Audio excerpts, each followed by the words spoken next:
கிறிஸ்துவுக்குள் பிரியமான சகோதர சகோதரிகளை இந்த நல்ல டிவைன் வேர்டோட உங்களை சந்திப்பதில் மிக்க மகிழ்ச்சி. யோவான் 2:11 வசனம் சொல்லுகிறது, இவ்விதமாக இயேசு இந்த முதலாம் அற்புதத்தை கலிலேயாவில் உள்ள கானா ஊரிலே செய்து தம்முடைய மகிமையை வெளிப்படுத்தினார் என்று சொல்லி எழுதியிருக்கிறது. இது எங்க நடந்ததுன்னா கலிலேயாவில் உள்ள கானா ஊர் என்று சொல்லி தெளிவாய் வேதம் பதிவு பண்ணியிருக்கிறதுங்க. ஒரு கல்யாண வீட்டுக்கு இயேசு அவருடைய சீஷர்கள் அவருடைய தாயாரெல்லாம் அழைக்கப்பட்டிருக்கிறாங்க. அங்க திராட்சை ரசம் குறைவுபடுது.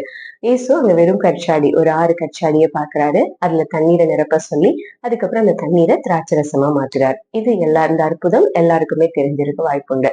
இந்த அற்புதத்துல என்ன நம்ம கத்துக்கிறோம் அப்படின்னு சொன்னா, ஆண்டவர் எங்க குறைச்சலா இருக்கு அப்படின்னா அந்த இடத்துல ஆண்டவர் இருக்கான்றத மறந்து போகாதீங்க. உங்களுடைய வாழ்க்கையிலயும் தனிப்பட்ட வாழ்க்கையில இருந்தாலும் சரி, குடும்ப சூழ்நிலையில இருந்தாலும் சரிங்க, எந்த சூழ்நிலையிலும் நீங்க தனிமையாவோ இல்ல வெறுமையாவோ இருக்கிறீங்க அப்படின்னா கர்த்தர் அந்த இடத்துல இருக்கான்றத மறந்து போகாதீங்க. நம்மளே ஒரு வெறும் பாத்திரம் தான். நம்ம சேற்றுல குழியில பாவத்துக்குள்ளாய் அடிமைக்குள்ளாய் இருந்தோங்க. ஆனா நம்மள அவர் மீட்டு எடுத்திருக்காரு. நம்மள அவர் ருசியுள்ள பாத்திரமாய் மாத்திருக்கிறார். கனத்திற்குரிய பாத்திரமாய் மாத்திருக்கிறாருங்க. அப்ப நம்மளவே மாற்றின தேவன் நம்மளுடைய சூழ்நிலைகளை மாற்ற மாட்டாரா? இந்த நாள்ல நீங்க குறைச்சல் உள்ளவர்களா ஃபீல் பண்றீங்களா? அந்த இடத்துல தேவனுடைய மகிமை வெளிப்பட போகுதுன்னு சொல்லி மறந்து போகாதீங்க. லாசருவை எடுத்துக்கிட்டீங்க அப்படின்னு சொன்னா அவன் வியாதியா இருக்கிறான்ற செய்தி வருது ஏசப்பாக்கு.